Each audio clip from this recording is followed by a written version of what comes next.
There you go, guys, we're back out here. Got the springs today. Single springs with a damper. Okay, this is what's required for the cam we're choosing.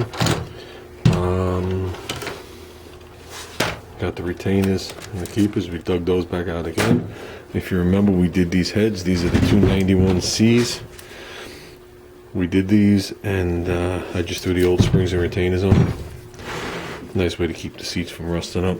I gave that a quick clean. That has WD-40 on it. That is not rust you see. That is, I guess, an oxide of some type of primer paint on there. So I'm not really worried about it. These springs are a little bigger. It's hard for you guys to see, but they're definitely a little bigger. And that requires a new retainer, which is going to be a little bigger, and it's going to hold it in there. If you try and use the original retainers will float. That means the springs will start to float. So let's dig into this and toss a couple of these things on there and get moving on our way. Okay, you got 4 in and 4 old ones. Just want to show you guys the difference. Now, obviously, these springs aren't clean. They aren't anything anymore. They were rusty from sitting. I don't even know if they were part of this head originally. Now, that's the height difference. You definitely do not go by the height.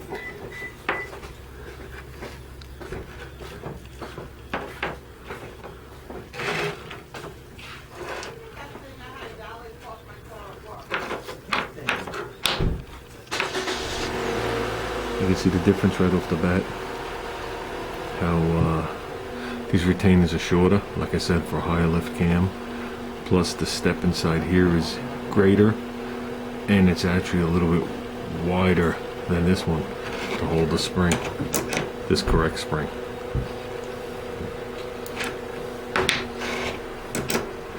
See, this one will just float around in it. You don't want to do that. Big mistake, but you can see the size difference right off the bat. I'm sure people have done it. This is also designed, this keeper, for a secondary spring, which would be right here. This is a damper spring. That's not a second spring. That just controls harmonics.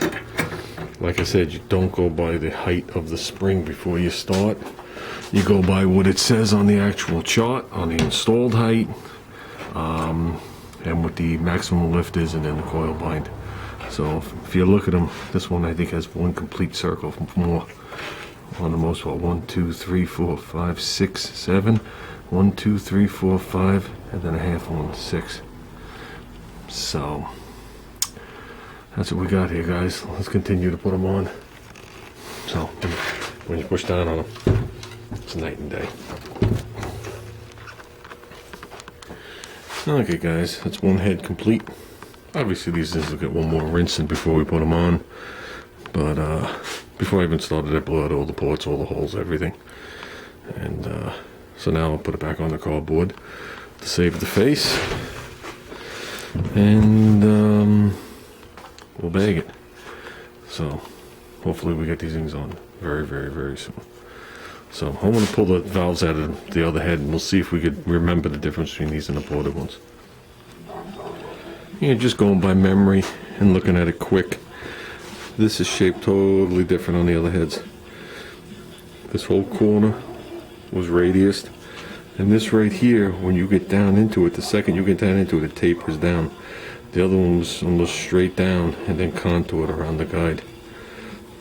Big difference, big huge difference. All I can hear here and across here, just on the exhaust. We haven't pulled an intake yet. So, and like I said, the other heads are a little more unshrouded around this exhaust valve. It's another way they're getting a little more flow out of them.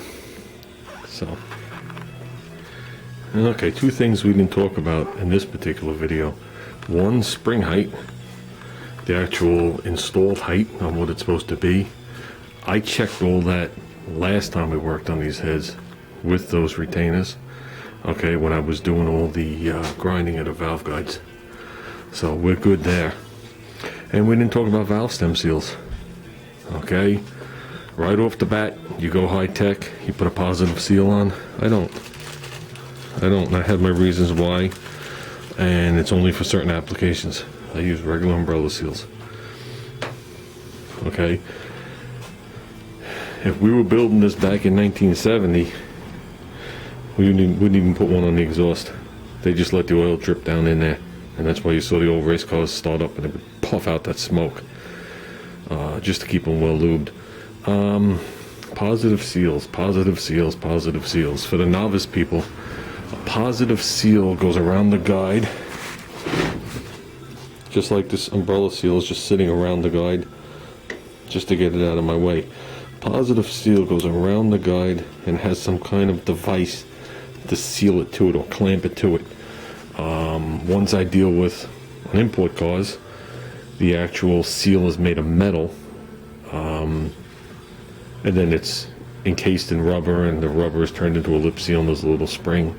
So when you press it on, the actual steel backing with the rubber in between makes the seal there, and the spring makes a tight seal against the valve. Now, those engines are also overhead valve engines, and there's a ton of oil sitting on top of them, so oil does get by them to keep those valves lubricated. Plus, the bronze guides are what they classify as a self-lubricating metal. They could actually pretty much run dry. When you get back to the old school days here, whether you're running a cast iron or a bronze insert, if you're planning on driving this thing more than just a quarter mile out of a time, I like to have oil go down the guide. I don't care what kind of guide's in there. Okay, now I'll show you the difference. This one has positive seals. The wagon, this one has umbrella seals. The wagon has positive seals. When I received those heads from my friend, and the history behind them doesn't matter, they had umbrella seals on them, and the umbrella seals worked just fine. When I had those heads redone and blueprinted, because they were all done by hand by somebody at one point, and every valve was a different height, and all horse shit. And if you're doing it by hand, nothing's going to be right. I don't care how good you are. So when those things were blueprinted and brought to the best spec that we could do it, then we went with positive seals on it. And that was because the guy I was dealing with, Don Cody, wanted to go that way. Me, I would have went either way. So positive seals use less oil. An older car, when you let go of the gas, okay, the throttle blades close, the engine has to get air somewhere, so it makes a massive vacuum. As you know, your vacuum increases on deceleration, so it starts to pull from everywhere it can get vacuum from, or air can get air from. It'll pull it past the rings, it'll pull it past the intake guide, it'll pull it past the exhaust guide with the overlap, wherever it can get the air back in. So the better you're sealed, or the less oil you have running down the actual valve stem, the less you're going to burn. That's why when a car has bad valve stem seals, if the throttle closes, you'll see it smoke on deceleration, and like my cornholer does outside, it puffs in the morning. But I will tell you one thing, that thing puffs every morning, and every 3,000 miles I change the oil and it's still on the full mark. So that's because the throttle blade is held open when you take your foot off the gas, whether you guys realize it or not. Now that particular engine, as well as most Mitsu engines, when you take your foot off the gas, it turns the fuel off. Okay, so it's only a pump at that point. And it's a pump, and then they leave the throttle blade open. Okay, so if they leave the throttle blade open, you're not drawing as much, so you're not sucking the oil past all the guides and everything. And then the second you touch the gas, you get fuel again. And on that car, with the exhaust we have on it, it's pretty cool, because when you decelerate, the car goes silent, and if you just know how to rest your foot on the gas just right to get that idle switch to read that it's not on idle, but you're not really giving it gas, you hear pop, pop, pop, pop, pop, pop, pop, pop, pop, pop, pop, because it starts to put fuel into the exhaust, which is now sucking back in because the exhaust is so short, and it's like a NASCAR exhaust on that thing. And that you can laugh even saying that. So with that said, those are the seals I used. The spring height wasn't checked. I went through the chart. I made sure the coil blind, I'm nowhere near it. And that's it. Let's continue on. We have a couple more. I've got that one on. Every valve is back out of the head. Every valve seat is inspected to make sure there's no rust, which there shouldn't be, because I just did them. And every valve is re-oiled and put back in. I don't use grease. Grease to me is a no-no inside of an engine. And I'll tell you why I don't like grease. And this gets back to the conversations where everybody has their own home brew and home remedy. And what works good for one person, they should leave it and stick with it. Even if your great-great-great-great-grandfather told you to use horse shit out of a field, use it. I don't like grease because grease is too thick. So if these parts are naturally lubricated with oil, when I fire something up, like I seen somebody on one of the videos coat their timing chain with grease, you got to get that grease off the chain before the oil ever penetrates it. And the grease you put on top of the chain never made it into the links. So you're in essence, you're running it dry, and it's going to probably take 20 times longer for the oil to make it into the links to start to lubricate it. So I lubricate everything with oil, so when the new oil comes, the old oil is gone. I don't have to wait for that grease to heat up, get thin, and start to run out, because the oil will roll right over it. You understand? So to me, everything gets lubricated with oil. These heads will be fully soaked. Okay, forget about being oiled and lubricated like that. They will be fully soaked with oil before the valve covers go on. That's just the way I am. That's the way I do it. Every tip, the ball and sockets, the tips of the rockers, the tips of the push rods, everything gets some kind of lubricant on it. Nothing starts up dry. So by the time it finally makes it up there, you're good to go. I even dip the pistons. I usually dip my pistons in a little container of ATF. And that's another thing, when you hone a cylinder, we're going to go over this. When you hone a cylinder with any kind of hone, there's not too many chemicals you can use to get the honing grit out. You could use, there you go, cheap as shit. You could use carb cleaner, that's a no-no. You could use brake cleaner, that's a no-no. You could use oil, that's a no-no. You could use WD-40, that's a no-no.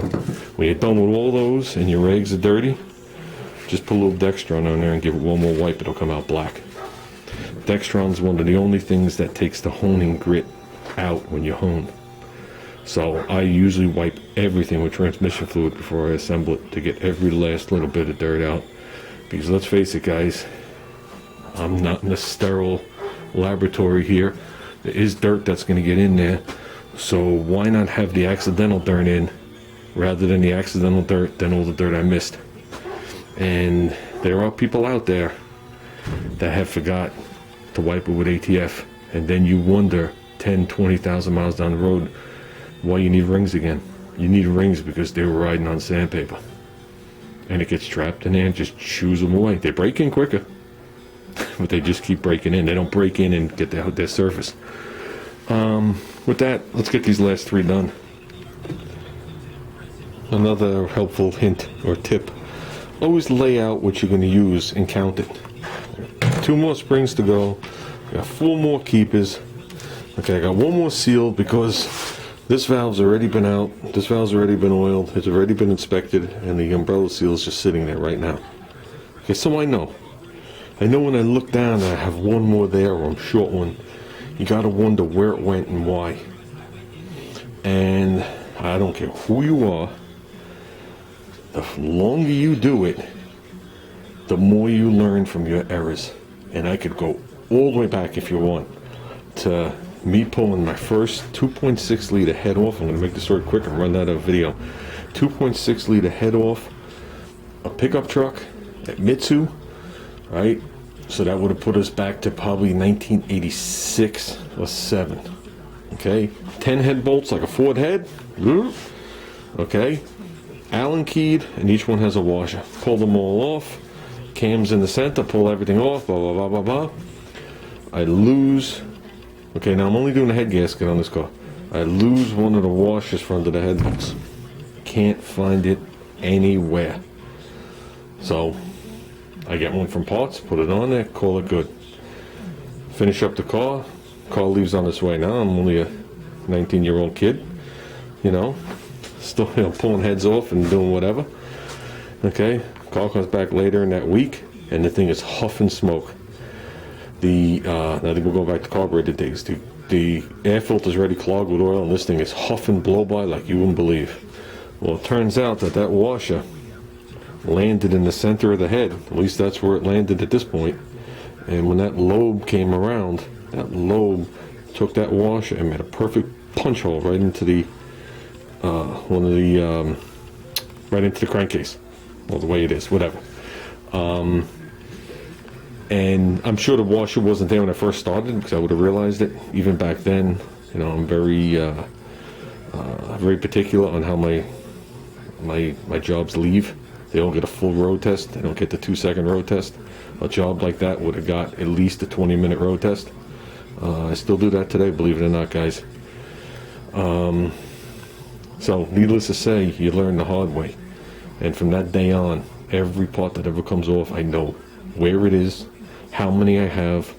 I keep everything separated. Rich will tell you, the second an intake comes off, every single thing gets covered. You should never know what's going to go back in. I'm not going to tell you it's never happened to me again. And it's one way or another. So I did lose a washer once, embedded in the top of a piston. Okay, fired it up. You heard the rapping, and then the rapping diminished. But when you drove it and the engine was at a certain RPM, it was smacking. And it was smacking because it collapsed the piston skirt. And that was the only reason. When you took the head off, you could rock the piston like this. And the skirts were still intact, no cracks. They were just collapsed in when you measure them. So, it happens. Happens to the best of us, the worst of us. I'm not the best of anything. I am what I am. That's it, guys. They're done. They're oiled. Sitting on cardboard. Not only do you want to nick the surfaces, but these valves actually hang below the deck.